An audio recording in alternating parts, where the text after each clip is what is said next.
Et l'idée de la soirée, c'est de vous présenter un peu la toux chronique. J'ai fait quelque chose d'interactif.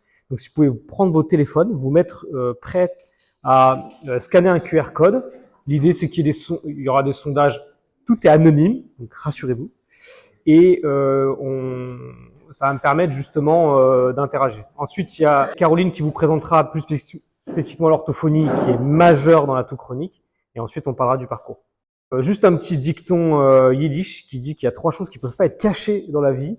Il y a la toux, la pauvreté et l'amour.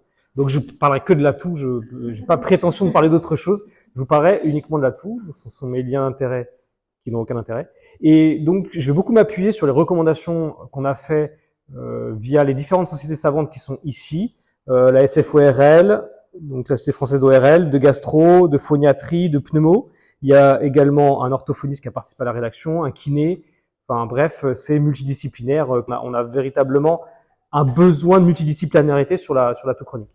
Donc je vais tirer tout mon propos de ces recommandations. Alors je vais présenter donc les définitions et l'épidémio, la prise en charge initiale qui va vraiment concerner la médecine générale, mais pas que. Je pense que quand on voit un tueur chronique, quand on est orthophoniste, quand on est IPA, quand on est pharmacien, c'est bien aussi de savoir la manière dont on prend en charge une toux chronique de manière initiale. Après, je dirais juste un bref mot sur la prise en charge de deuxième intention. Qu'est-ce que va faire le pneumologue ou l'ORL sur les explorations?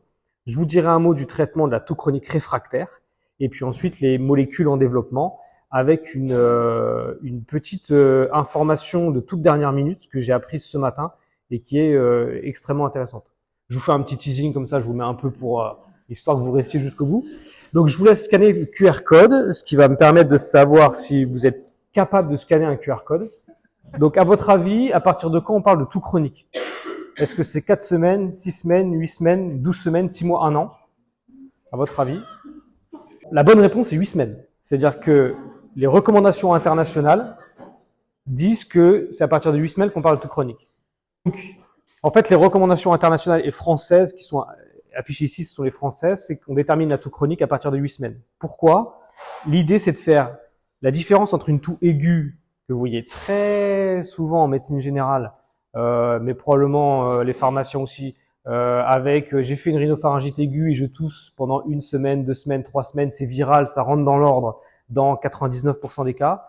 L'idée, c'est que ces toux-là, de toute façon, malheureusement, il n'y a rien à faire. Il n'y a aucun médicament qui marche.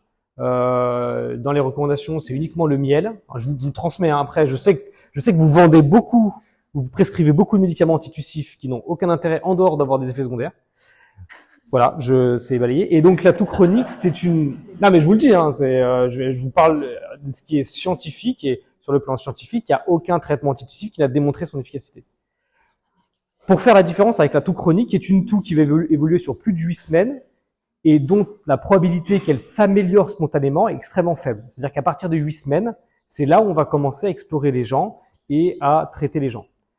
On a insisté sur le fait aussi de ne pas exclure le diagnostic de toux chronique si le patient ne tousse pas en consultation, parce que bien souvent, les pneumologues disent « Non, mais lui, je l'ai vu une demi-heure, il n'a pas toussé pendant la consultation, franchement, je pense qu'il tousse pas. » Vous connaissez comme moi le parcours du combattant pour venir en consultation. Si les patients viennent en consultation, c'est vraiment qu'ils sont gênés, hein, parce que sinon, ils font autre chose. Hein, c'est tellement difficile. Et puis, alors, ça, on a beaucoup de mal, c'est de dire que la toux chronique, et vous allez voir tout au long de la présentation, que la toux chronique, c'est une pathologie. La toux est un symptôme, mais la toux chronique est une pathologie. Et vous allez voir après pourquoi on explique ça, et on essaie avec la classification internationale des pathologies, des maladies, la CIM 11 notamment, qui va sortir, qu'il y ait un code pour la toux chronique. Je ne sais pas si on va y arriver. Alors, juste pour vous dire que c'est une pathologie qui est extrêmement fréquente, parce que ça touche, ça c'est une étude qui a été faite en France, sur une population de 15 000 personnes, qui était représentative de la population française, et c'était 4,8% de l'échantillon qui avait une toux chronique, et quand c'est pondéré par rapport à la population, on retrouve aussi 4,8%, et ça représente 2,5 millions de personnes. Donc c'est extrêmement fréquent. Alors bien sûr, dans la toux chronique, vous avez plein de choses. Il y a le patient qui a de l'asthme, il y a le patient qui a du reflux, le patient qui a de la sinusite chronique, il y a le patient qui a une toux chronique réfractaire qui ne va pas s'améliorer et qui d'ailleurs va vous empoisonner parce qu'il va revenir en vous disant mais vos traitements ils marchent pas, faites quelque chose pour moi, mais vos traitements, ils marchent pas. Et donc, faut bien faire la part des choses. Alors, juste pour vous dire que la toux chronique, si on fait abstraction évidemment de la toux chronique dans un contexte de cancer ou dans un contexte de fibrose pulmonaire, la toux chronique est une pathologie qui est bénigne, la majorité des cas, mais qui a un retentissement sur la qualité de vie qui est catastrophique. Et quand vous regardez le graphique qui est en haut, vous voyez qu'il y a le total, c'est le retentissement sur la qualité de vie totale, le retentissement physique et le retentissement psychosocial. Il faut savoir que la toux chronique a un retentissement qui est beaucoup plus psychosocial que physique. C'est vrai que, enfin, moi, quand j'étais à la fac, on m'a dit non, mais la toux chronique, c'est les fractures de côte, c'est les maux de tête, c'est éventuellement les vomissements, c'est les hernies abdominales. En fait, les patients ne se plaignent pas de ça. Les patients, ils se plaignent de je peux plus aller au cinéma, je peux plus aller au théâtre, je peux plus travailler, je peux plus sortir de chez moi parce que dès que je tousse, en fait, ça ennuie tout le monde, je gêne tout le monde et donc c'est très embêtant. Donc c'est vraiment un retentissement qui est psychosocial. Et ça, c'est très important de ne pas le négliger. C'est ce que je dis aux pneumologues. Parce que eux, ils voient un cancer du poumon qui a des métastases et derrière, ils voient un patient qui a une toux chronique, qui n'a pas de pathologie évidente, eh ben, on lui dit, non, mais vous avez rien, c'est bon, moi, je viens de voir un cancer du poumon qui a des métastases, vous avez rien. En fait, il ne faut pas comparer les patients. Les patients, ils ont leurs problèmes à eux. Et donc, c'est hyper important de se focaliser sur les problématiques des patients. Donc, je vais dérouler un cas clinique. Donc, c'est une patiente de 70 ans qui tousse depuis 10 ans. Donc, nous, on les voit souvent. Alors, nous, quand ils arrivent chez nous, c'est vraiment qu'ils sont derniers en cours. En général, ils arrivent en disant, vous êtes mon dernier espoir. Donc quand c'est comme ça, on a un peu de pression, parce qu'on sent bien quand même qu'on va pas forcément être beaucoup plus malin que les autres, mais voilà. Et donc, elle a des nodules thyroïdiens qui sont bénins. Hein. Elle a une hypercholestérolémie, elle prend du lévothyrox, du Crestor, et elle est retraitée, est éducatrice spécialisée pour enfants handicapés. Elle a jamais fumé, elle a pas de dyspnée et elle a une toux sèche isolée. Alors moi, je fais un questionnaire que je vous délivre et moi, le temps le plus important dans la toux chronique, c'est l'interrogatoire. C'est vrai que régulièrement, on nous dit non, mais donne-nous la liste des examens complémentaires à faire. En fait, les examens complémentaires sont très peu aidants dans la toux chronique et c'est l'interrogatoire qui va permettre de véritablement essayer de comprendre quel est le mécanisme de la toux. Alors déjà, je leur demande s'ils ont des tousseurs dans la famille, parce qu'il y a des pathologies génétiques qui donnent de la toux chronique. C'est des pathologies rares, hein, mais c'est toujours intéressant de dire ah, il y a ma sœur qui tousse, il y a ma mère qui tousse. Là, ça fait quand même un peu bizarre. Savoir s'il y a des périodes de rémission. Il y a des patients, vous les voyez, hein, des patients qui toussent exclusivement l'hiver. Vous avez ceux-là hein, qui font un épisode viral, qui toussent pendant 1 mois, 2 mois, 3 mois, qui sont insupportables parce qu'ils reviennent en disant mais je tousse encore, mais je tousse encore. Et malheureusement, comme je vous ai dit, il n'y a pas de traitement très efficace. Et donc vous essayez 2-3 trucs. Alors, je parle pour les médecins généralistes, mais aussi pour les pharmaciens. Vous essayez 2-3 trucs pour essayer de gagner du temps en se disant bah, ça va finir par passer. Ah, effectivement, ça finit par passer, mais ils vous ont bien embêté pendant 2-3 mois. Et donc, s'ils ont eu vraiment une période vraiment prédominante de la toux, là, on sort un peu du cadre et on pourra en discuter. Sinon, ce sont des patients qui n'ont pas de période de rémission et qui toussent tout le temps, à la fois hiver et été. Il faut se méfier du MH, parce que parfois les patients disent qu'ils toussent, mais en fait, sa problématique, c'est qu'ils raclent la gorge. Ce qu'on appelle un MH, c'est un raclement de gorge. Donc, en l'occurrence, elle avait des quintes de toux, cette patiente. Elle n'avait pas de période de rémission, elle n'avait pas de période de rémission, elle n'avait pas de sang dans la famille. Elle a une toux qui est uniquement sèche, exclusivement le jour, pas la nuit. Alors ça aussi, quand les patients disent je tousse pas la nuit, on leur dit ah c'est parce que en fait c'est dans votre tête en fait. C'est pour ça. La nuit vous dormez, ben en fait vous réfléchissez pas et le jour vous cogitez et du coup c'est pour ça que vous toussez. Pas du tout. Je pense qu'on verra après. Il faut bien prendre en compte que le réflexe de la toux s'abolit pendant le sommeil. Donc c'est normal que les patients qui ont une dysfonction du réflexe de toux ne toussent pas quand ils dorment. Moi, la majorité de mes patients ne toussent pas quand ils dorment. Je vous parle des adultes. Les enfants, c'est très différent. Les enfants, effectivement, ils toussent pendant leur sommeil et c'est souvent d'origine asthmatique. Mais là, je parle exclusivement des patients de plus de 18 ans et des patients, d'ailleurs même plus de 40 ans en général, hein, les patients qu'on voit. Ensuite, je leur demande est-ce qu'il y a des aliments déclenchants? Donc non. Est-ce qu'ils font des fausses routes alimentaires? Est-ce qu'ils ont des signes de reflux avec le pyrosis, qui est la brûlure dans la poitrine, régurgitation acide dans la bouche? Et est-ce qu'ils ont des toux émétisantes avec des vomissements? Elle avait rien de tout ça, elle avait aucun argument pour dire qu'il y avait une origine digestive à la toux. Dans ce contexte, est-ce que vous faites un traitement d'épreuve par IPP? IPP, inhibiteur de pompe à protons. Ouais, c'est tout ce qui est protecteur gastrique. Il faut savoir que les études qui ont étudié les IPP dans la toux chronique montrent qu'il n'y a aucune efficacité, en tout cas aucune supériorité par rapport au placebo, sauf pour les patients qui ont des signes de reflux. C'est-à-dire, si un patient qui vous dit oui, j'ai des signes de reflux, j'ai le pyrosis, j'ai la régurgitation acide dans la bouche, oui, on va les traiter. Alors, malheureusement, c'est pas toujours efficace, mais oui, on va les traiter. Mais s'il n'y a pas de signe de reflux, il n'y a aucun intérêt à traiter un patient de SORS chronique qui n'a pas de signe de reflux. Ce sont les recommandations américaines en haut qui disent que globalement, s'il y a des patients qui ont une toux chronique en lien avec un reflux, mais qu'ils n'ont pas de symptômes de pyrosis ou de régurgitation acide, ils recommandent de ne pas mettre d'IPP. Ce sont les Européens qui disent qu'ils suggèrent que les cliniciens n'utilisent pas en routine les antiacides chez les patients qui ont une toux chronique. Et nous, on avait marqué pareil, dans le contexte d'une toux chronique, un traitement anti-reflux ne se justifie qu'en cas de symptomatologie clinique de reflux. Donc voilà, donc les IPP qui sont prescrits quand même largement nus dans la toux chronique, n'ont d'intérêt que si on a des symptômes de reflux. Ensuite, donc elle, on n'avait pas prescrit d'IPP. Alors je vous rassure, en 10 ans, elle en a reçu plusieurs fois, mais il n'y a pas d'indication. Ensuite, elle dit qu'elle a un jetage postérieur, donc elle a le nez qui coule derrière la gorge, et par contre, elle fait pas de hémage, elle fait pas de dysphonie, et elle n'a pas de spasme laryngé à l'interrogatoire. Ça aussi, je pense que Caroline en parlera beaucoup, mais le larynx est un organe très tucigène. Essayez de boire un verre d'eau de travers, vous allez mal le vivre. Parce que, et ce qui est fou quand même, hein, c'est que, après, pour ceux qui ont fait, alors peut-être pas pour des études d'orthophonie, parce que si vous n'avez pas appris le larynx pendant les études d'orthophonie, là, ce serait quand même un peu dommage, mais pour ceux qui ont fait leurs études de médecine, leurs études de pharmacie, on explique que la toux, c'est soit les sinus, soit les bronches, soit l'estomac. Mais pas du tout. C'est-à-dire, le larynx est un organe qui fait beaucoup tousser, et bizarrement, on n'en parle jamais. Compliqué à explorer, moi c'est pour ça que j'aime bien poser les questions du hémage. Est-ce que les patients raclent la gorge? Est-ce qu'ils ont tendance à déclencher à la parole, au téléphone? Parce que l'organe qui parle quand même, c'est le larynx. Alors dans ce contexte-là, en l'occurrence, elle n'avait pas de symptômes laryngés. Elle avait un jetage postérieur. Est-ce que dans ce contexte-là, vous faites une corticothérapie nasale? Globalement, l'adage, c'est que quand vous avez des symptômes que vous pouvez traiter dans la toux chronique, traitez-le. Mettez pas de traitement comme ça un peu largamanu où vous dites IPP, on sait jamais, je vais le mettre puis on verra bien. Ça non.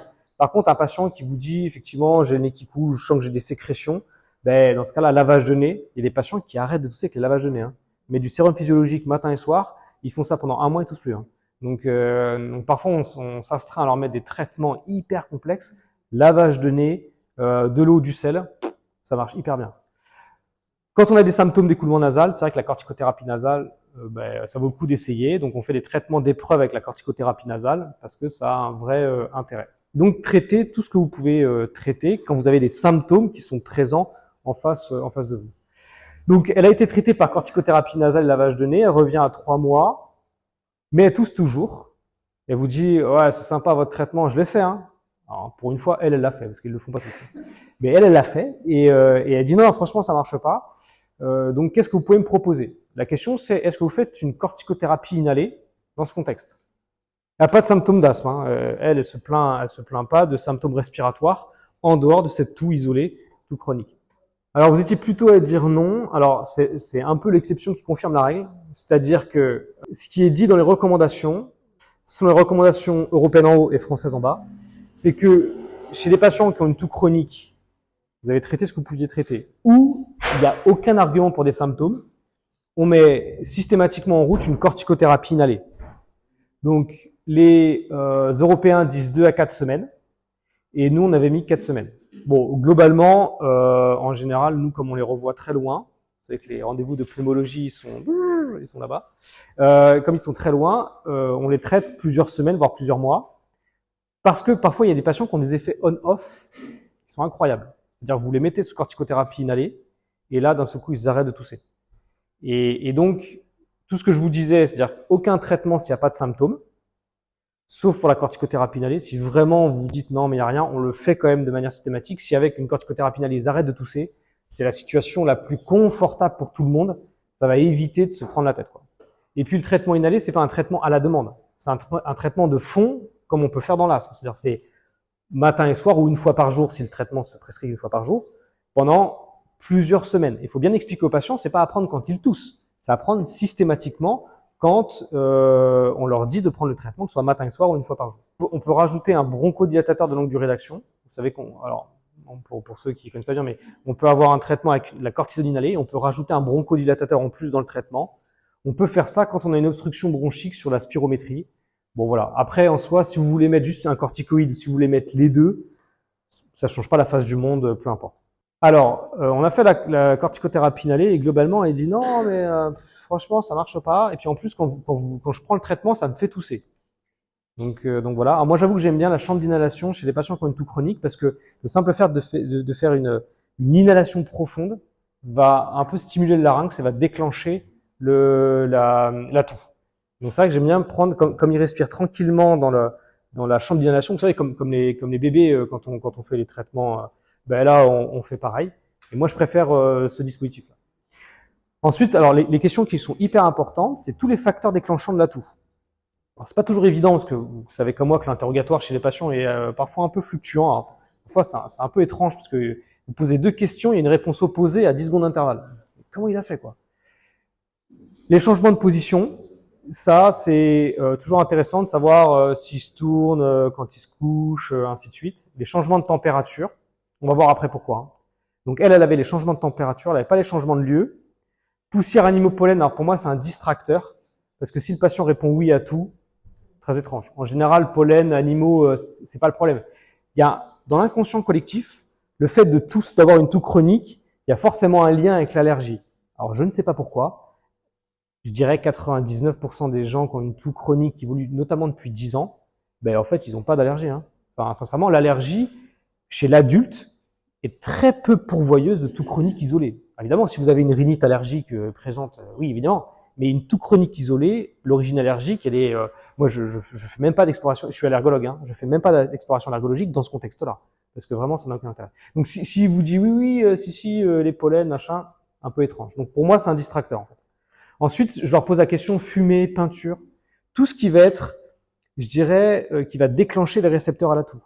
Elle avait les produits ménagers, elle avait le parfum, elle avait les sprays, la laque. Vous voyez, il y a tout un tas de facteurs déclenchants, et plus vous en avez, et plus, on va voir après, vous êtes plutôt dans un contexte de toux par excès de sensibilité, vous avez les récepteurs à la toux qui sont trop sensibles. Et c'est pour ça que je vous disais que les patients ne toussent pas la nuit, parce que quand vous n'avez pas de stimuli la nuit, ben en fait, le patient a une respiration qui est parfaitement régulière, et quand ils dorment, ils sentent rien, ils respirent pas profondément ni rien, il se passe rien. Mais dès qu'ils se réveillent, ils ont une odeur, ils ont une stimulation de leur récepteur à la toux qui fait qu'ils vont déclencher la toux. Moi, j'aime bien aussi le téléphone, la parole. Ça, c'est vraiment très indicateur de l'implication du larynx qu'elle n'avait pas. Il y a le rire, l'activité physique et les situations émotionnelles stressantes. Ça, c'est régulier. Il faut savoir, je ne sais pas si après je vous mets un schéma, mais le cortex cérébral est très en lien avec le tronc cérébral. Et donc, la toux est un réflexe très, très bizarre. Un réflexe rotulien, essayez de contrôler un réflexe rotulien, vous ne pouvez pas. Si on vous tape sur le genou, votre jambe va partir. Le réflexe de toux, vous pouvez le contrôler. C'est-à-dire maintenant, si je vous dis de tousser, je tousse. Si vous réprimez la toux, vous allez essayer de réprimer la toux. Donc il y a une implication corticale dans le réflexe de la toux qui est très étrange. Ensuite, il faut regarder tous les traitements qui ont déjà été donnés et qui ont fonctionné ou pas. Parce que, évidemment, si le patient vous dit « Ouais, moi, quand on m'a donné de la cortisone inhalée, franchement, ça a hyper bien marché », dans ce cas-là, on va reprendre, quoi. Donc, il faut être attentif aux traitements qui ont déjà été essayés. L'incontinence urinaire, c'est très problématique. Alors, c'est surtout chez la femme, par le fait que l'urètre est plus courte. Et donc, dès que malheureusement il y a une toux, ben, il va y avoir des pertes d'urine qui sont socialement extrêmement inconfortables et très gênantes. Donc, ce qu'on recommande, c'est de faire une radiographie de thorax systématiquement pour une première consultation de toux chronique. On recommande de faire une spirométrie. Alors, je sais que c'est pas forcément très répandu sur des consultations de première ligne. On recommande qu'il y ait une évaluation ORL pour les toux chroniques, notamment examiner le larynx, même si c'est pas toujours très bien fait sur le plan ORL. Pas une critique, hein, c'est juste que c'est compliqué à examiner. Évidemment, s'il y a des signes évocateurs de troubles de la déglutition, faut qu'il y ait vraiment une exploration de la déglutition de manière spécialisée. Alors, un schéma vaut mieux qu'un long discours. Donc, quand vous avez un patient qui a une toux qui évolue depuis 8 semaines, logiquement, ce qui est bien, c'est d'évaluer la toux avec l'échelle visuelle analogique que vous connaissez dans la douleur. 0, pas de douleur. 10, douleur effroyable, insupportable. Là, c'est pareil. 0, pas de gêne de la toux. 10, gêne effroyable, insupportable. Et vous demandez combien vous avez. 2, 3, 6, 8. On estime qu'à partir de 4, c'est une toux qui est gênante. On recherche les complications. Vas-y, si tu peux passer. On recherche les complications. On fait une radiographie de thorax. Ensuite, on recherche les signes d'alarme. Les signes d'alarme, c'est les signes qui évoquent un cancer. Un patient tousseur qui vient vous voir en disant « Ah, donc, ça fait 2 mois que j'arrête pas de tousser », Scanner. On discute pas. Un patient qui vous dit fumeur, qui vous dit franchement j'ai perdu du poids, scanner. Là, il n'y a pas de discussion possible. Ensuite, s'il n'y a pas de signe d'alarme, s'il est tabagique, on essaie de faire arrêter de fumer pendant 4 semaines. C'est facile à écrire, hein. C'est quand même plus facile à réaliser, mais moi, ça m'arrive de temps en temps de voir les patients qui viennent me voir, je dis mais moi je veux bien vous aider. Mais le problème c'est que si vous arrêtez pas de fumer, moi je veux bien rajouter des traitements à n'en plus finir, mais si le simple fait d'arrêter de fumer fait que vous toussez plus, là pour le coup, donc évidemment on les aide, mais c'est majeur dans la toux. Arrêter les traitements tussigènes, les IEC. Alors message pour à la fois pour les IPA, pour les médecins, pour les pharmaciens. S'il y a un patient qui est sous IEC, il faut arrêter l'IEC. Alors évidemment en concertation avec le cardiologue, c'est le cardiologue qui l'a mis en route, mais il faut l'arrêter. Si ces étapes ont été faites, ensuite on regarde s'il y a des causes fréquentes de la toux. C'est un peu ce que je vous disais, rhinosinusite, asthme, reflux. Évidemment, on les traite convenablement. Et si malgré tout ça, le patient continue à tousser, dans ce cas-là, on est dans ce qu'on a appelé nous la toquerie, qui est la toux chronique réfractaire ou inexpliquée. Et ça, c'est important de donner un nom parce que la problématique principale, c'est que les patients, en fait, vont tourner en rond. Je vais expliquer après, vont tourner en rond sans jamais avoir de nom de maladie. Et c'est ce qu'on disait avec Caroline tout à l'heure, c'est que les patients viennent en disant mais je sais toujours pas pourquoi je tousse. Et ça, faut leur expliquer que on saura jamais en fait. Donc elles toussent toujours malgré le traitement par corticothérapie inhalée, c'est ce que je disais. Donc quels examens allez-vous demander? Alors même si vous êtes pas médecin et spécialisé, à votre avis, NFS, scanner thoracique, avis ORL, avis interniste, médecine interne, échographie cardiaque, endoscopie bronchique, polygraphie ventilatoire pour dépister de l'apnée du sommeil, fibroscopie gastrique. Donc l'avis ORL, je pense que je vous ai convaincu, je pense que c'est bien d'avoir un avis ORL. Après, c'est vrai que si les patients n'ont pas de plainte, en général, le rendement est quand même faible. Mais bon, c'est toujours bien qu'ils aient vu l'ORL. Le scanner thoracique, alors les pneumologues le défendent beaucoup, le rendement est très faible. Un patient qui a une toux chronique isolée non fumeur, notamment le scanner thoracique va apporter très peu de choses. C'est vrai qu'on le fait, mais on le fait surtout pas en première intention. Première intention, on fait une radio. C'est vraiment si vous commencez à galérer, que vous avez essayé des traitements, vous en sortez pas, ou vraiment vous avez aucune orientation, ça peut être intéressant. Petit message, il faut faire un scanner en inspiration, en expiration. Si vous avez un doute sur la réalisation du scanner, je préfère que vous le fassiez pas en fait. Parce que le truc, c'est quand un patient a déjà eu un scanner et qu'on voit le patient, on se dit mince, il aurait fallu faire des clichés en expiration, c'est-à-dire qu'on va irradier encore une fois le patient. Et c'est un peu dommage. Donc si vous avez un doute sur je suis pas sûr de la manière de faire le scanner, soit vous demandez à votre pote pneumo ce qu'il en pense, soit vous n'avez pas de pote pneumo, ce qui est dommage, qu'on est hyper sympa. Dans ce cas-là, vous faites pas le scanner et vous dites le pneumologue verra s'il fait le scanner ou pas. La NFS, on peut la faire, je suis pas sûr que ça a un grand intérêt. L'endoscopie bronchique, non. La fibroscopie gastrique non plus, il n'y a pas de point d'appel gastro, ça n'a pas d'intérêt. Le reste, ça n'a pas trop d'intérêt. Donc là, AVORL, scanner thoracique. Globalement, on peut faire plein de choses, mais il faut vraiment orienter par l'interrogatoire. Si évidemment votre patient il vous décrit des symptômes digestifs très présents, l'idée c'est qu'il y ait une fibroscopie gastrique qui soit faite à un moment donné. Si vous décrit pas de symptômes particuliers, pas d'intérêt. Donc encore une fois, orientez-vous par l'interrogatoire. Et puis donc les examens complémentaires. Alors là, deuxième intention, c'est vraiment le spécialiste d'organes qui le fera. Après, si vous voulez vous avancer, encore une fois, le scanner thoracique peut être utile, mais n'hésitez pas à faire des scanners en expiration. Et ensuite, une fois qu'on a fait tout ça, qu'on vraiment on retrouve pas de cause, on se retrouve vraiment dans ce qu'on appelle la toquerie. Le parcours de soins du tousseur chronique. Alors vous avez le droit de dire que vous n'êtes pas d'accord avec ça, mais ce qui est marrant, c'est que partout dans le monde, en fait, c'est pareil. Le médecin généraliste voit le patient et il essaye 2-3 trucs, et puis il s'aperçoit très vite que ça commence à partir en vrille et qu'il n'arrive pas à s'en sortir. Donc il envoie au pneumo. Alors, en général, c'est plutôt le pneumo, et rassurez-vous, tout le monde nous laisse ce fardeau qu'on est bien obligé de prendre en charge parce qu'on ne peut pas autrement. Donc le pneumologue fait sa spirométrie, fait ses examens, fait son traitement inhalé, et puis le patient revient au médecin généraliste et le patient dit non, mais moi je tousse toujours. Enfin, trouvez une solution.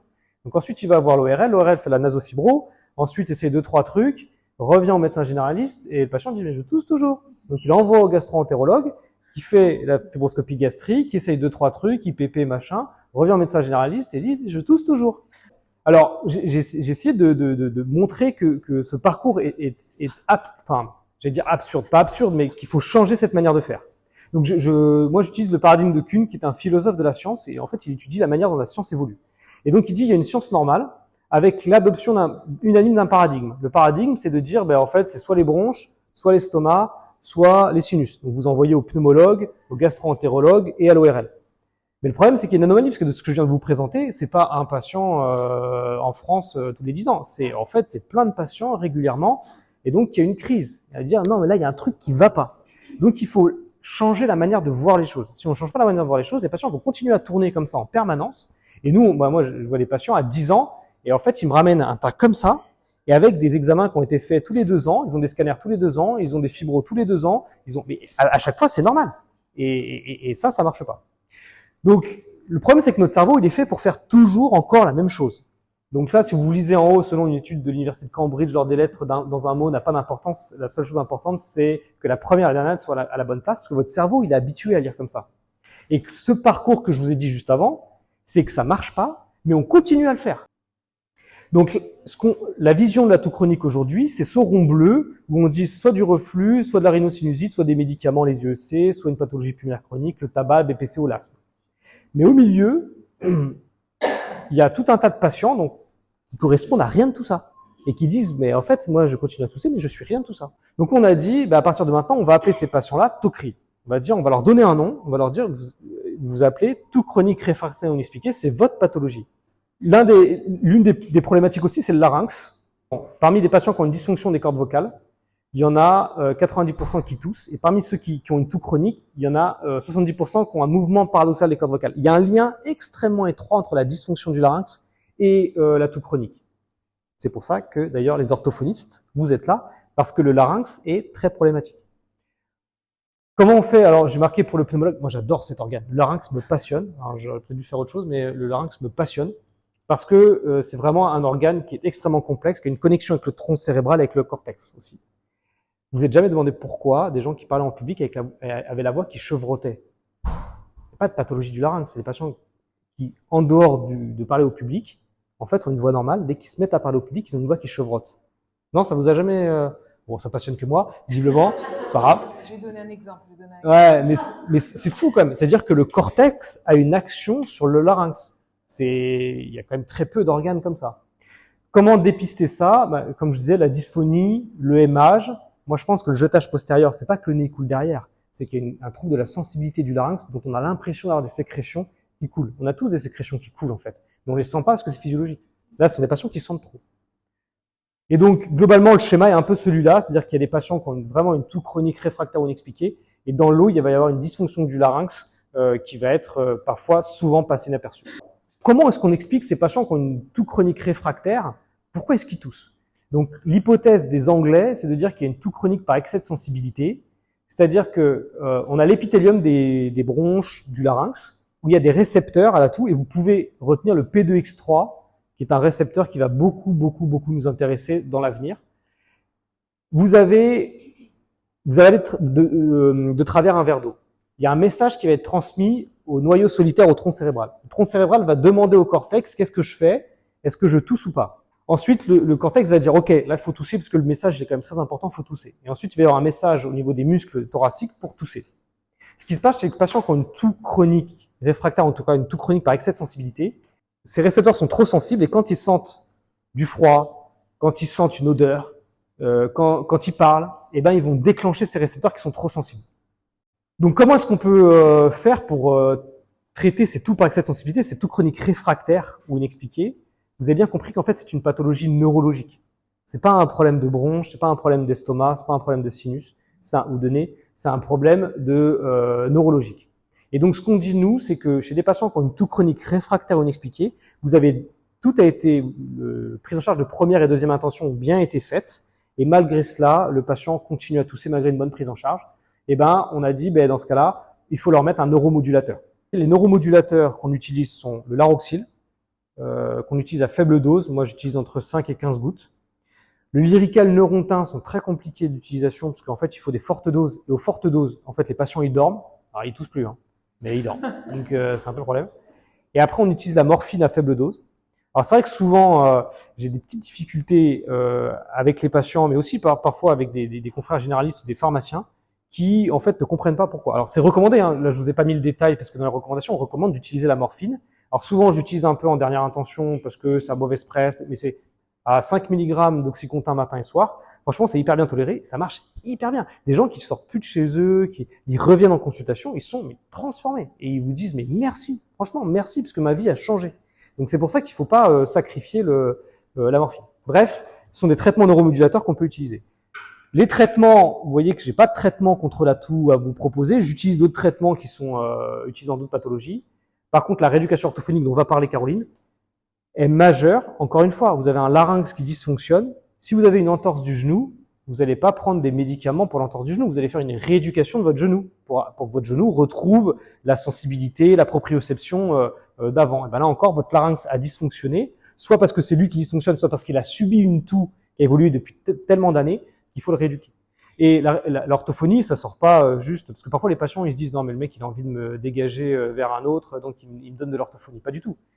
Il y a des études, encore une fois, anglaises, qui ont comparé la rééducation, alors ça déborde un peu, mais la rééducation orthophonique versus, alors placebo versus rééducation orthophonique, et vous voyez que ça diminue le nombre de toux par heure.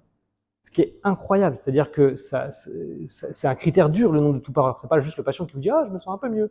Non, non, c'est quand on compte le nombre de toux, ça améliore significativement le nombre de toux par heure. Donc, c'est-à-dire que la rééducation a un vrai rôle à jouer dans la toux chronique. Alors, on a un médicament qui est en cours de développement, qui a d'ailleurs fini son développement, qui s'appelle le Gefapixant, qui est un antagoniste de P2X3. Donc c'est un nouveau médicament, une nouvelle classe thérapeutique qui va antagoniser le P2X3, qui est le récepteur dont je vous ai parlé juste avant. J'ai discuté ce matin avec le laboratoire MSD qui commercialise. En fait, ils sont très très embêtés parce que en fait, ils ont peur que, bref, le prix soit pas à la hauteur de leurs exigences, et donc ils aient hésité à commercialiser le traitement dont les études montrent qu'il marche. Il fonctionne sur la toux chronique réfractaire. Il y a une AMM européenne qui a été obtenue le 15 septembre et ils m'ont dit ce matin qu'ils allaient commercialiser le traitement, mais de manière non remboursée. Alors je pense qu'il n'y a pas beaucoup de traitements quand même, de nouveaux traitements qui sont mis sur le marché qui ne sont pas remboursés, mais en tout cas ça va être le cas. Et ils estiment qu'à partir d'octobre, on aura à disposition ce traitement-là. Alors je vais calmer un peu les ardeurs, c'est qu'en fait la prescription sera restreinte aux pneumologues et aux ORL. Donc bon, il sera renouvelable par tout médecin, mais la primo-prescription sera pour les pneumologues et les ORL. Bon, c'est comme ça, hein, c'est pas moi qui décide. Hein. Mais voilà, donc pour dire qu'aujourd'hui c'est un peu compliqué, on a des traitements qu'on détourne un peu leur utilisation, mais on a un vrai traitement qui pourra être prescrit d'ici la fin de l'année. Donc pour terminer, donc, la toux chronique c'est une pathologie, j'espère que je vous ai convaincu, la prise en charge est rigoureuse. Les examens complémentaires sont pas la base de la prise en charge, c'est vraiment l'interrogatoire, c'est discuter avec le patient, essayer de ressentir quelle est l'origine même de la toux, et ce sera plus efficace que d'aller faire des examens complémentaires qui, à mon avis, et par expérience, n'ont pas un grand rendement. Il faut savoir utiliser les neuromodulateurs. Alors, je ne sais pas si la prescription elle doit être faite en médecine générale, alors par un pharmacien, je pense pas parce qu'il faut une prescription médicale, mais moi, je pense que c'est plutôt par un spécialiste parce qu'il faut dérouler toute l'histoire, il faut vraiment qu'il y ait toute une exploration qui soit faite. Mais bon, après, pourquoi pas, hein, si vraiment vous avez des spécialistes qui ne veulent pas le prescrire, dans ce cas-là, pourquoi pas, vous avez des recommandations qui vous le permettent. Et puis, l'orthophonie est majeure. Mais peut-être que c'est Colus qui avait trouvé la solution avant tout le monde. Mais du coup, je vais laisser la parole à Caroline pour l'orthophonie. Sur le laxatif, merci beaucoup, Laurent. Donc, pourquoi on va envoyer une personne qui tousse chez l'orthophoniste, même si du coup, Laurent a bien tout expliqué? Parce qu'elle a des problèmes de voix, des problèmes de déglutition, parce que de toute façon, l'orthophonie, c'est bien connu, ça fait pas de mal. Parce que ça va soigner sa toux quand même.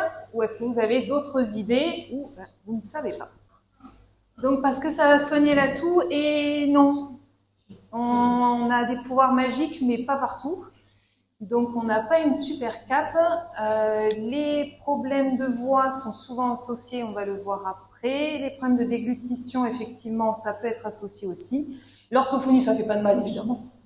Hein, donc, on peut toujours les envoyer. Donc, pourquoi l'orthophonie? Donc, effectivement, comme on l'a expliqué, c'est dans le mécanisme physiologique de la toux, il y a quand même une mise en jeu du larynx.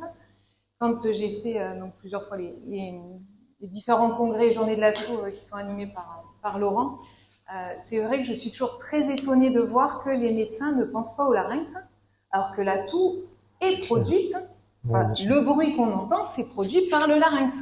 Sans larynx, il n'y a pas de toux. Puisqu'on va avoir besoin d'une mise en pression et que le bruit, c'est le frottement de l'air sur les cordes vocales. Donc on a forcément une mise en jeu du larynx. Il y a effectivement cette notion d'hypersensibilité laryngée, puisque effectivement, le larynx est recouvert de plein de capteurs, puisque son rôle principal, c'est de protéger les voies aériennes supérieures, donc les poumons. Donc c'est là où on a toutes les sentinelles pour qu'il n'y ait rien qui vienne qui rentre dans les poumons, ou au moins que ça puisse être expulsé le plus vite possible. On va souvent avoir une dysphonie associée, puisque comme on a un forçage au niveau des cordes vocales, que tout est recouvert de muqueuse, il y a une irritation laryngée qui va engendrer une dysphonie, plus après tout ce qui va être de l'ordre de la gestion pneumophonique. On va avoir une désorganisation un peu de la ventilation, le fait de tousser en permanence. On va venir sur une respiration qui va devenir très haute et qui va engendrer un forçage vocal. Mais c'est pas toujours une plainte. On a plein de personnes qui sont dysphoniques et ça ne les gêne absolument pas d'avoir des problèmes de voix. On peut avoir des fausses routes qui vont déclencher la toux, mais ça ne sera pas le cas dans les toux chroniques. Par contre, comme on a cette notion d'hypertonie laryngée, on a un organe qui est toujours en vigilance. On va donc avoir ces sensations de blocage à la déglutition et parfois ça lâche d'un coup, parce qu'en fait il y a un repos musculaire qui se fait et donc ça peut déclencher une fausse route sur la salive.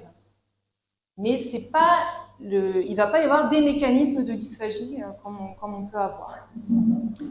L'orthophonie, donc dans la toux chronique, il va y avoir une part éducative qui va être très importante. On n'est pas vraiment dans de la rééducation, mais plutôt dans de l'éducation. Et c'est là où l'orthophoniste, elle a le temps, puisqu'on a quand même des bilans qui vont durer 1h30, 2 heures. Souvent, on prend quand même le temps. Et on va avoir des séances de 30 minutes, ce que ne va pas toujours avoir le médecin. Donc, l'objectif, effectivement, c'est pas de soigner la toux, puisqu'il y a plein de choses qui nous échappent, et nous, on n'est pas médecin. Nous, on va expliquer pourquoi il y a la toux, faire prendre conscience au patient de qu'est-ce qui se passe quand il tousse, donc lui donner des stratégies de contrôle, et donc on va l'accompagner pour améliorer sa qualité de vie. Donc, qui va-t-on envoyer chez l'orthophoniste? Est-ce qu'on envoie les enfants, parce que de toute façon l'orthophoniste, de toute façon c'est pour les enfants. Est-ce qu'on envoie que des adultes? Est-ce qu'on envoie quel que soit l'âge à partir du moment où le patient tousse depuis plus de 8 semaines? Ou est-ce qu'on envoie quel que soit l'âge à partir du moment où le patient a une plainte? Donc, effectivement, on ne va recevoir un patient que s'il y a une plainte. Sinon, ça sert à rien, parce que comme on fait de l'éducatif, s'il n'est pas motivé, si lui, ça ne le gêne pas. Effectivement, la toux chronique, c'est dans les définitions, comme on vient de le voir, c'est plus de 8 semaines. Mais en fait, dans les faits, on ne les voit pas, nous, au bout de 8 semaines. Parce qu'en fait, il faut vraiment qu'il y ait cette histoire de traitement d'épreuves qui soit mis en place et que le patient ait suivi ces traitements. Donc, généralement, dans les recommandations, c'est 6 mois. Et dans les faits, clairement, on ne va penser à nous que quand ça fait... alors, le plus court que j'ai eu, c'était 4-5 mois, parce que du coup, j'avais un ORL qui était au courant.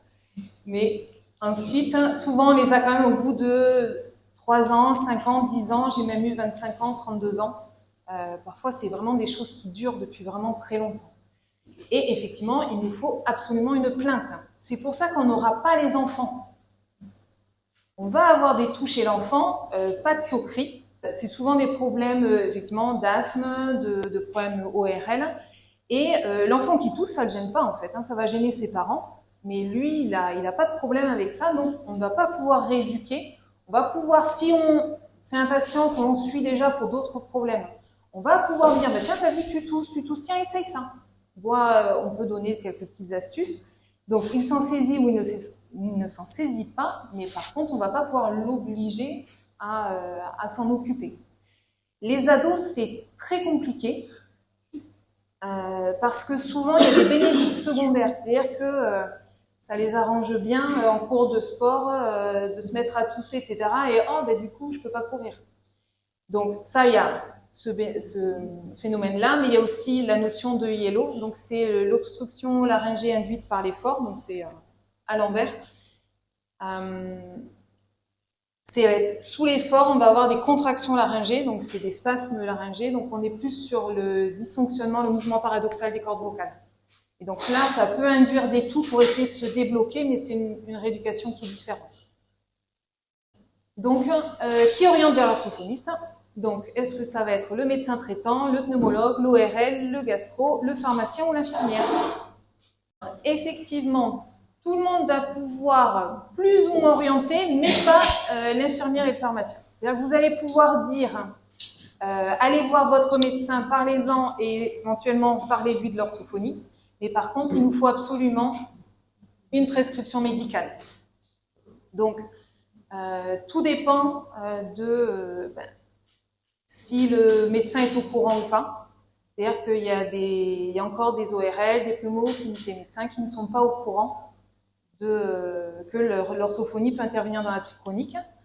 C'est pour ça qu'on fait toutes ces informations.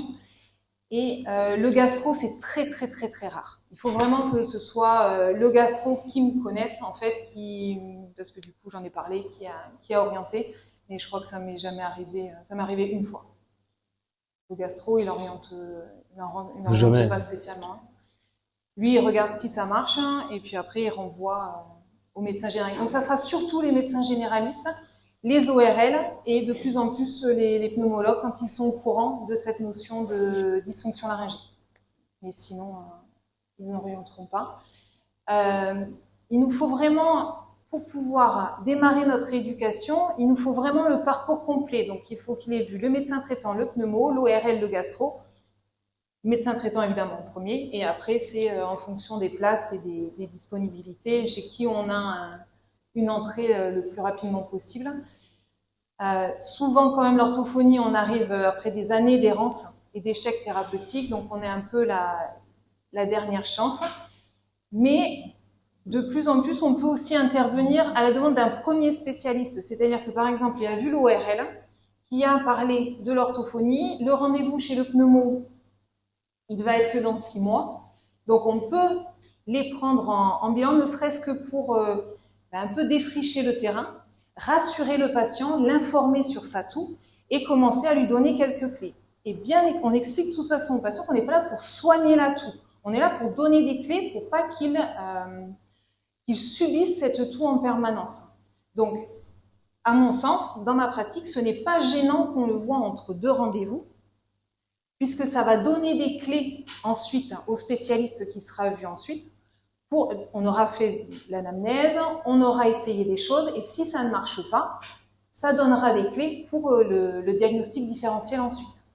Mais effectivement, on va vraiment agir sur la qualité de vie et sur le fonctionnement laryngé. On va pas du tout agir sur on va soigner la toux ou pas. Donc, chez quel orthophoniste on va orienter? Donc, est-ce que toutes les orthophonistes peuvent prendre la toux chronique en charge? Est-ce qu'il faut qu'elles soient spécialisées dans les pathologies vocales? Est-ce qu'il faut qu'elles soient spécialisées dans les pathologies oromyofaciales, dans les troubles de la déglutition, ou est-ce qu'il faut être formé à la toux chronique? Effectivement, si je ne suis pas formée à la toux chronique, ça va être très compliqué pour moi de prendre en charge ces patients. Il y a quand même des questionnaires particuliers, il y a quand même un point de vue clinique assez particulier et une prise en compte, une éducation particulière du patient à avoir. Donc, tous les orthophonistes ne vont pas pouvoir prendre en charge la toux chronique. Il faut vraiment être formé. Si je suis formée en rééducation vocale, j'ai déjà une sensibilité au niveau du larynx, donc c'est pour ça aussi que ça va être plus facile. Mais il vaut mieux quand même être formé sur la toux en elle-même. Donc, pourquoi il faut être formé? Parce qu'il faut connaître donc l'anatomie et la physiologie laryngée. Il faut pouvoir expliquer les fonctions respiratoires, phonatoires et phagiques, donc au niveau orthophonique. On connaît le mécanisme de la toux. On maîtrise les outils de bilan et il faut avoir un peu de matériel pédagogique un peu pour que le patient puisse visualiser. On est quand même, on va le voir un peu plus tard, sur des patients qui ne comprennent pas pourquoi ils viennent chez nous. Donc il va falloir un peu lui montrer que nous on sait de quoi on parle et lui faire comprendre ce sur quoi on va pouvoir agir. Donc on a un patient qui est orienté vers l'orthophoniste. La prise en charge va commencer avant le bilan. Ça, c'est très très important, puisque souvent, ils n'ont aucune idée. Dans l'imaginaire collectif, l'orthophonie, c'est pour les enfants qui ne savent pas parler. Donc déjà, on est sur des adultes qui toussent depuis longtemps, qui sont dans une errance diagnostique, ils sont tellement désespérés que l'orthophonie, pourquoi pas. Mais bon, je vais venir m'asseoir dans un bureau et je vais attendre en me demandant mais qu'est-ce que vous pouvez faire pour moi? Alors que là, ce dont on a besoin, c'est de rendre le patient acteur de sa prise en charge, de vraiment se dire c'est moi qui vais devoir faire quelque chose, c'est pas je prends un énième médicament. Et ça, on va l'informer avant le bilan. Et c'est pour ça qu'on va lui envoyer des questionnaires pour qu'il puisse réfléchir à tout son parcours et qu'est-ce qui lui arrive. C'est-à-dire que je tousse, au bout d'un moment, ça passe un peu dans mon paysage inconscient et je ne fais plus attention à qu'est-ce qui a déclenché la toux, quand est-ce que je tousse, quand est-ce que je tousse pas, est-ce que je tousse longtemps, est-ce que je tousse pas longtemps. Donc on va pouvoir lui permettre de faire un coup de projecteur là-dessus et de vraiment réfléchir à cette toux, qu'est-ce que ça représente pour lui. Et ça va être indispensable pour pouvoir guider notre bilan. C'est pas pareil un patient qui vient parce que il veut plus sortir, il peut plus aller travailler parce que dès qu'il est en une réunion, dès qu'il prend le téléphone, il se met à tousser et donc il a des réflexions de partout, que quelqu'un qui va être sur ça me gêne, ça me brûle, voilà, plus sur des plaintes un peu plus physiques. Mais le principal, c'est ça serait que les médecins puissent avoir une plaquette à donner avec leur ordonnance pour le bilan orthophonique pour que le patient comprenne. Donc, je travaille beaucoup avec une pneumologue de Muret qui m'envoie énormément de patients. J'ai les comptes rendus sur mes emails, je n'ai jamais vu les patients, ils ne m'appelleront pas. Parce qu'en fait, ils ne comprennent pas pourquoi ils vont aller voir l'orthophoniste. Pour eux, ça n'a pas de sens. Donc, donc j'ai repris rapidement. Donc, je tousse depuis plus de 8 semaines et j'ai vu tout le monde. Ma toux, donc, est-ce que j'ai une plainte? Ça a un impact sur ma santé physique, mon moral. C'est pareil. La force de tousser, au bout d'un moment, on a souvent dit que ça avait un impact psychologique. C'est pas le moral qui induit la toux, même si parfois ça peut, mais c'est le fait d'être tout le temps en train de tousser, au bout d'un moment, ça peut créer des idées dépressives. Et donc, sur la vie sociale, pourquoi ça dure? Parce qu'en fait, ça se passe dans la gorge et c'est là où je vais pouvoir agir. Et donc, l'orthophoniste va m'expliquer le fonctionnement, me donner des stratégies pour reprendre le contrôle et m'accompagner pour améliorer ma qualité de vie. Donc, au moins, il sait pourquoi il vient. Donc, le bilan en lui-même, donc c'est un AMO 34. Bilan, on va le mettre dans le bilan de la phonation. On peut le mettre dans le bilan des fonctions oro-myofaciales. Mais c'est vraiment quand il y a la plainte, elle est sur des problèmes de fausse couche ou des problèmes respiratoires au premier plan.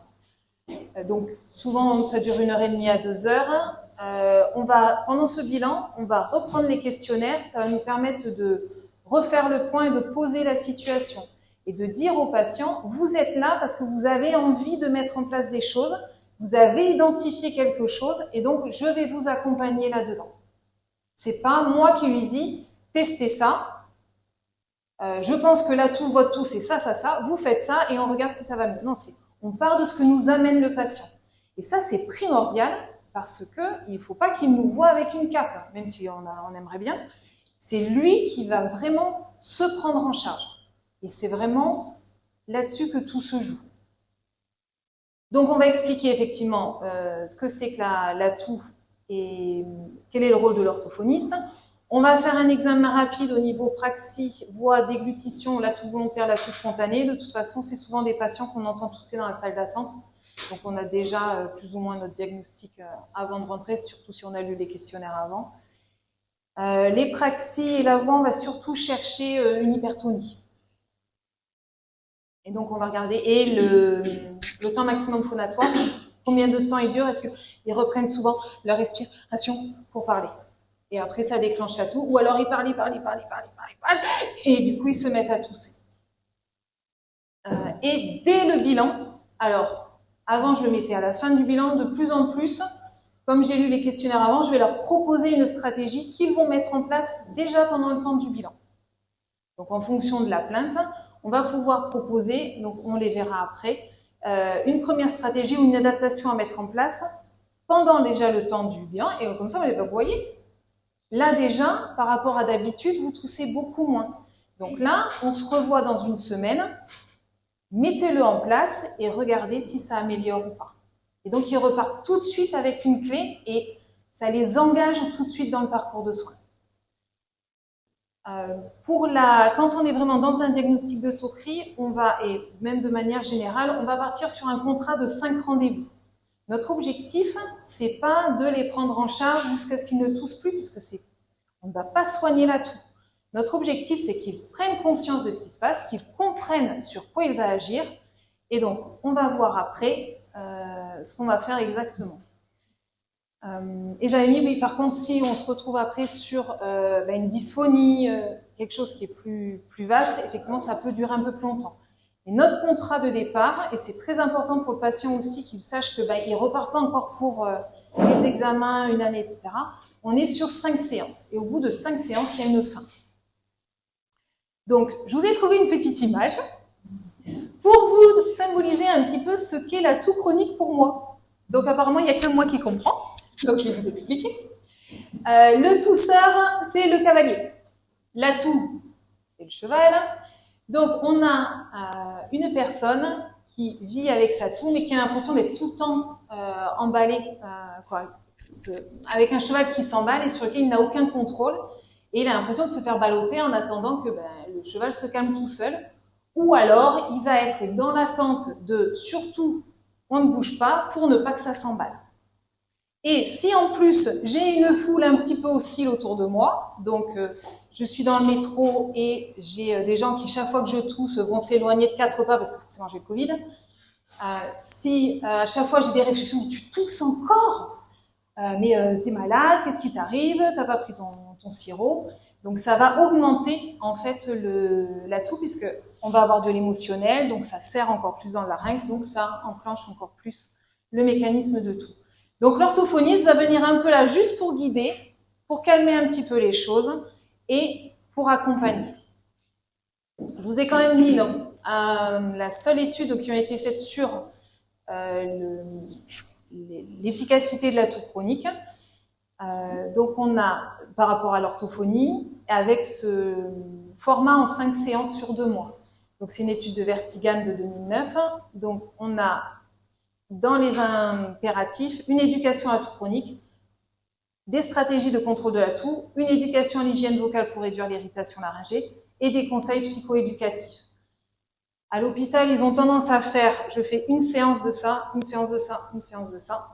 Nous, en libéral, du moins dans ma vision des choses, on va un peu plus mixer, puisque pour ma part, je pars vraiment de la plainte du patient et de son vécu. Donc, dans la première séance de rééducation, donc on va vraiment étudier la situation, on va vraiment identifier les facteurs de risque, les croyances.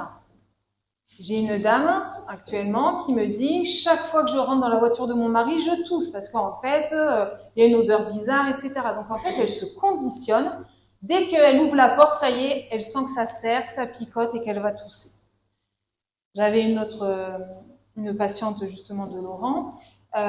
J'arrive devant l'escalier, ça y est, je vais tousser.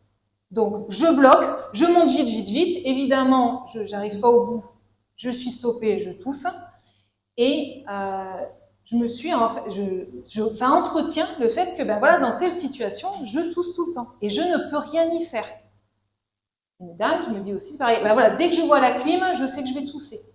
Donc en fait, on se conditionne et on va être hyper vigilant à tous les signaux qui vont déclencher cette toux.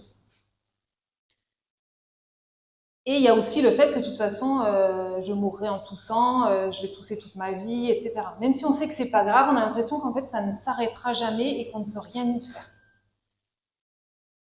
On va mettre en place des stratégies et on le revoit 1 à 2 semaines après, en fonction de l'émotionnel et des plannings aussi. On va travailler vraiment sur les aspects musculaires. Donc, on va vraiment faire prendre conscience aux patients des tensions cervicales, des tensions laryngées. Le diaphragme, il est constamment sollicité sur la toux. Donc, au bout d'un moment, on a un muscle qui est quand même hyper contracté. Et on va reprendre un peu au niveau des modes respiratoires, comment je respire au repos, en phonation, etc. Et ensuite, les autres séances, on va reprendre à chaque fois ce qu'on a mis en place, ce qui a réussi, Quels ont été les échecs? On va ajuster. Parfois, ce que vous avez donné pendant le bilan, ça marche tellement bien que ça va s'automatiser jusqu'à ce qu'en fait, ils se rendent compte qu'ils sont beaucoup moins gênés par la toux et donc ils oublient. Et c'est là, après, où ils reviennent en disant, bah mince, là, ça y est, c'est reparti. Mais ça, vous l'avez dit. L'hydratation, par exemple. Il y a énormément de tousseurs chroniques qui ne boivent pas assez. Donc, sur les trois premières séances, ils vont penser à bien boire, avoir leur bouteille d'eau, etc. Puis après, le naturel revient au galop et ils ne pensent plus à boire. Et donc, ça redéclenche une déshydratation des muqueuses, une plus grande sensibilité et on retourne dans le cercle vicieux de la toux. Il y a un peu cette notion d'autoroute neuronale où en fait, j'appuie sur un bouton et pouf, je retrouve tout le schéma de la toux. Et donc ensuite, ça va être selon la plainte du patient. L'objectif quand même, pour nous, ça serait de pouvoir se dire à 5 séances, on a donné les clés, à la rigueur, on se revoit dans 3 mois ou dans 6 mois pour faire le point, mais on ne se lance pas dans un accompagnement de longue durée, parce que ça peut être extrêmement chronophage et puis surtout on peut s'épuiser si on a ce problème des croyances. Par rapport à ma petite expérience, un patient qui est très gêné et qui arrive à se saisir de ce qu'on lui donne, il n'a plus besoin de nous, il s'autonomise très vite. Quand il y a des bénéfices secondaires ou qu'il y a des croyances qui sont fortement installées, on est obligé parfois de répéter. Donc on pourra les revoir une fois de temps en temps, mais il ne faut pas non plus trop laisser cette porte ouverte pour pas qu'on ait le pied coincé dans la porte et avoir des gens qui nous rappellent systématiquement. L'objectif, c'est vraiment de se dire, je suis là pour donner des clés, pour rendre mon patient autonome, et après, c'est son parcours. Donc, je vous ai mis quelques-unes des techniques SOS. Donc ça, on le reprend. C'est pas comme la première qu'on va pouvoir donner avant. Ça, on va vraiment le travailler avec le patient, puisque ça va dépendre du pourquoi il tousse. Ce qui fonctionne le plus souvent, et le mieux, ce sont les reniflements. Pourquoi? Puisque sur les sniffs, quand je fais un sniff, je vais avoir une ouverture au niveau des arythénoïdes, donc je vais écarter en fait mes cordes vocales et je souffle tranquillement, sous pression pour pouvoir maintenir cet écart. Donc dans la formation, je vous expliquerai tout ça. Ce que je peux faire aussi, c'est boire une petite gorgée d'eau, ça va faire diversion, c'est-à-dire que j'ai, au niveau neurologique, très schématiquement, et c'est ce que je dis aux patients, j'ai le larynx respiratoire, le larynx phonatoire, le larynx déglutition. Donc en gros, je passe du mode respiratoire sur le larynx déglutition. Donc ça me permet de faire un peu diversion. Ça va masser le larynx puisqu'en fait je monte, je descends sur la déglutition spontanément. J'ai une tonicité laryngée préprogrammée entre guillemets pour le geste qui n'est pas le même que pour le larynx respiratoire ou phonatoire. Et évidemment, ça va hydrater les muqueuses. La déglutition d'effort, ça c'est plus pour j'ai des sensations de glaire dans la gorge en permanence, etc. Si vraiment il y a des stages, je fais une déglutition d'effort, ça part. En pratique, dans la toux chronique, il n'y a pas ces glaires. Ce sont des sensations liées à une hypersensibilité des capteurs. Donc le fait de faire une déglutition d'effort, ça me permet d'appuyer sur les capteurs et de faire une sorte d'effet reset. La paille dans l'eau, donc ça marche beaucoup avec les ados et avec les adultes. Bon, ça dépend des personnalités. Là, l'objectif, c'est pareil, c'est d'aller ouvrir au niveau laryngé et d'avoir un feedback visuel. C'est-à-dire que j'ai l'impression de faire quelque chose, j'ai mon effort de toux qui est transféré sur l'effort pour faire des bulles. Et la respiration frigo, donc c'est la respiration transglottique, c'est le fait de sortir son attention du larynx pour pouvoir revenir sur un flux d'air tranquille. Alors, dans les diplégies laryngées, par exemple, on va aller au niveau laryngé. Là, on reste au fond de la gorge parce que s'il y a une sensation d'air froid qui passe au niveau laryngé, ça va déclencher la toux. Et c'est à peu près tout. Concernant le parcours proposé à la CPTS, nous avons en premier lieu la création d'une cellule d'aide à la prise en charge de la toux chronique. Cette cellule sera donc composée d'un pneumologue, d'un ORL, d'un gastro-entérologue. On est encore actuellement à la recherche d'un gastro-entérologue.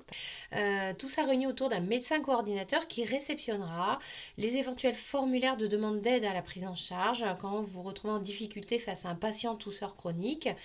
Via le site web de la CPTS et un formulaire que l'on a créé sur Certipair, vous pourrez nous adresser vos demandes d'aide qui pourront du coup être supervisées par ce médecin coordinateur avec le pneumologue, l'ORL et le gastro-entérologue pour pouvoir vous orienter, vous aider dans la prise en charge de votre patient. On a également le projet de former les orthophonistes du territoire qui le souhaitent à la rééducation spécifique de la toux chronique. Donc va arriver début septembre des sessions de formation qui seront proposées aux orthophonistes sur des demi-journées vraisemblablement pour pouvoir du coup se spécialiser dans la prise en charge et la rééducation des toux chroniques. Et enfin, pour terminer, au fur et à mesure que les orthophonistes seront formés, on pourra du coup créer un annuaire qui sera accessible via le site internet de la CPTS, de ces orthophonistes spécialisés dans la prise en charge de la toux chronique, vers lesquels vous pourrez donc adresser vos patients tousseurs.